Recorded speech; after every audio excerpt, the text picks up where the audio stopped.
this is a colored pencil drawing, and as you can see, it is just a single color. This colored pencil drawing is using, much like graphite, it's using, in order to get value, different types of pressure with the colored pencil. So the lighter the pressure, the lighter the value, value being relative lightness or darkness. It's also using density of line to be able to create a darker area. So if you want to create something darker, you're going to put your lines closer together. And then also you're going to be able to cross contour hatch. So that's when you let the lines cross over one another.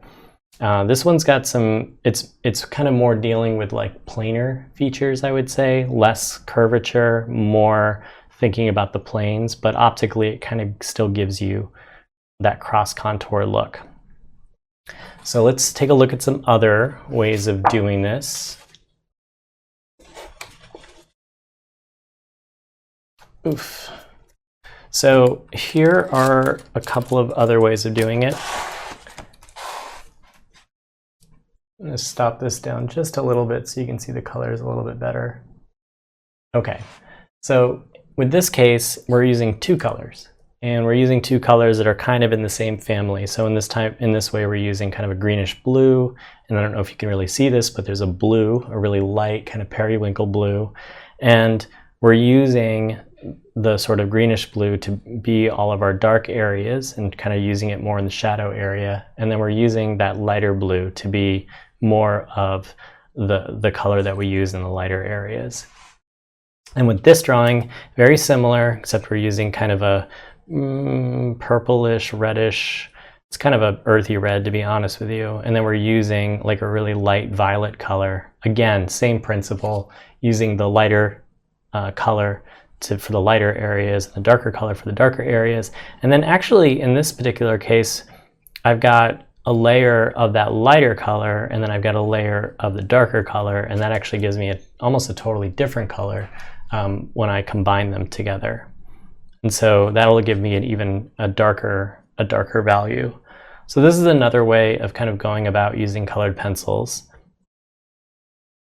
So you're not limited to just pressure or line density. Here's another one. With this one, we're looking at all the colors. And so as you can see, it's possible to use lots of different colors and use pressure, use darker hues to kind of give yourself shadow and darker lines, use the lighter colors to represent some of the lighter areas. But you can kind of get away with anything with these colored pencils, which is really, really fun. Let's see, here's another one that's using a lot of different colors, just kind of all over the place. Excuse some of this marker bleed through from the other side.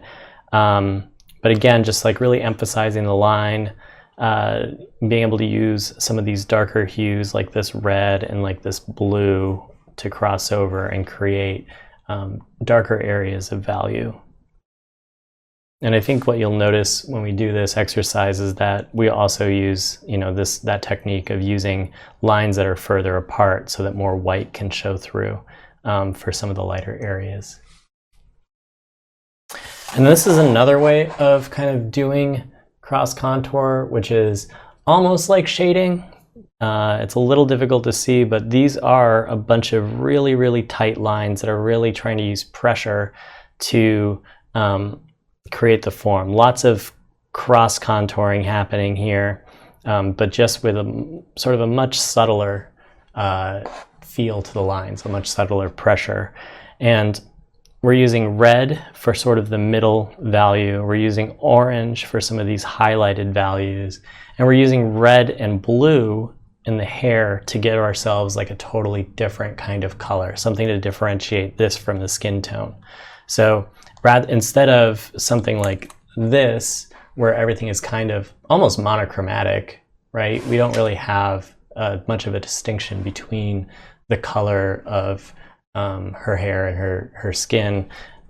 Doing layering like this gives us more sort of range of color. So you can create what's called a local color, which is the actual color of the object, a little bit better when you start layering and using more colors. But this is another way of doing cross contour hatching just in terms of style. You're really using fine lines, really using a delicate touch to start to describe those things, and you get that same sort of volume.